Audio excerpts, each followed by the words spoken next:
It's your participating Toyota dealer's 96-hour marathon. His greatest selection ever and just 96 hours to sell them. Your Toyota dealer's got low price free option package. Sayonara from a playoff chance. All right, Sixers win over Washington, 98-97. New York over Indiana, 111-86. That's in the fourth quarter. The Knicks, I think, are the team they really have to beat, although now you have to watch out to see if they can catch Indiana. Boston over Milwaukee, Detroit over Cleveland, and 4 games are late.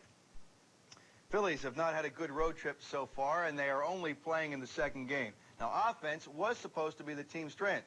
Yet in this Pirates series, the Phillies have scored only 1 run, and they lost again tonight, 7-0 to Pittsburgh. For those pictures, let's go back to Pittsburgh on a game scene here on Channel 29. Bruce Ruffin, I guess you can't blame Bruce for everything. Error right here by Von Hayes. That was in the Pirate first inning. Pirates go on to take a 3-0 lead. Brian Fisher, right to center field. No, Thompson. I'm telling you, 4 errors tonight by the Phillies.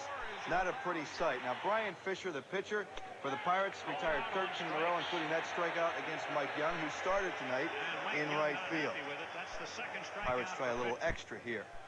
Wally Ritchie now the pitcher. Pirates try double steal. Throw down to second. Aguayo comes home. Van Slyke out.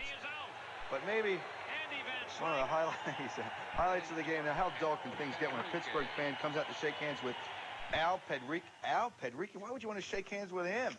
Been the highlight of this game. It certainly has, but the Phillies lose it 7-0. Chicago Cubs had a good start until they went into St. Louis. New team in first is the Pittsburgh Pirates right now. The Cards won again today. For those pictures, let's go to St. Louis. New first baseman, Bob Horner.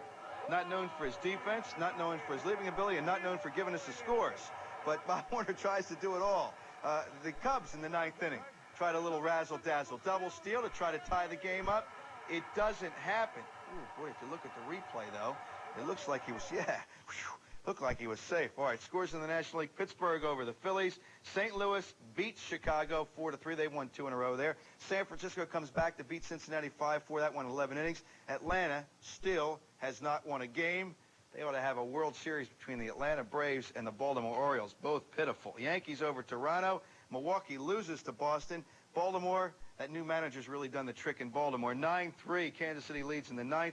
And Cleveland over Minnesota 6-3. 2 games are late. Flyers play Game 6 of the Stanley Cup Playoff Series against the Washington Caps tomorrow night at the Spectrum. There is a Game 6 because the Flyers lost last night. Bill Perry takes a look at some of the problems. Again, Ron Hextall was shaky. Again, Ron Hextall was pulled for Mark LaForest. And again, Mike Keenan said he'll decide on his goalie for the next game on the day of the game. That's tomorrow night, Game 6 at the Spectrum. Washington no longer fears Hextall. He's definitely not in the position where he was last year. You know, last year he's played unbelievable, and I think the whole season he hasn't played like that, and I think it's definitely it helps us a lot. And now the pressure has shifted to the Flyers.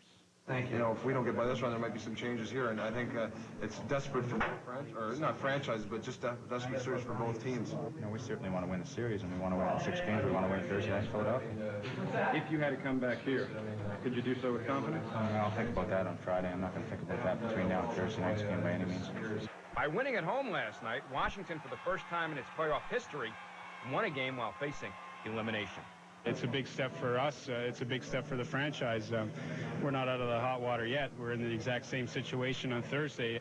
If the Flyers don't close this thing out in Game 6, they would have to come back here Saturday night for a 7th and deciding game, and believe me, they don't want to do that. In Landover, Maryland, at the Capitol Center, I'm Bill Perry, the 10 o'clock news. But the perspective of this thing is the Flyers still lead the series 3 games to 2, although they're not playing as well as they really should. One, I think, a really sick note. Last night, the Flyers come back from the Washington game. They park over at the Coliseum in Voorhees, New Jersey. Mike Keenan comes back to find his car vandalized, windows broken, tires slashed. It's not that bad that when you lose a game, that's right, you have to bury the coach's car. That's pretty sick and pretty sad. All right, thank you, Howard. And finally tonight, King Gustav and Queen Sylvia of Sweden got the royal treatment in the Delaware Valley today. They were here to celebrate the 350th anniversary of the first Swedish settlement in the United States. As Laurie Savage reports, the day's events began in Wilmington, Delaware.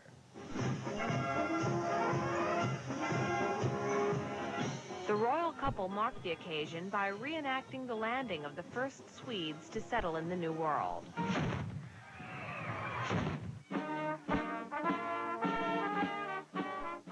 Visiting Visiting royalty is just about the best excuse there is for a show of ethnic pride. This makes us feel pride that we've always had, but it makes the whole world realize that we are here, we are very excited and very much a part of this country. But Americans weren't the only flag wavers in the crowd. This group came all the way from Finland to see the Swedish King and Queen in America. 1988 has been declared the year of New Sweden. I take great pride in this honor bestowed upon my country. At Wilmington's town hall, the couple dedicated an exhibit of artifacts found in the wreckage of a 17th century Swedish warship. Then in South Philadelphia, crowds gathered at the American-Swedish Historical Museum, where a Lenape Indian descendant presented gifts similar to those his ancestors would have given.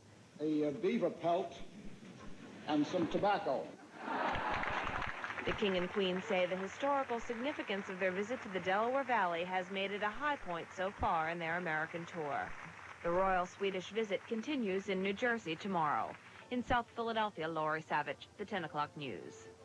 That's our news for this Wednesday. For Howard, Marie, and the entire 10 o'clock news team, thank you for joining us. I'm Lee McCarthy. Good night.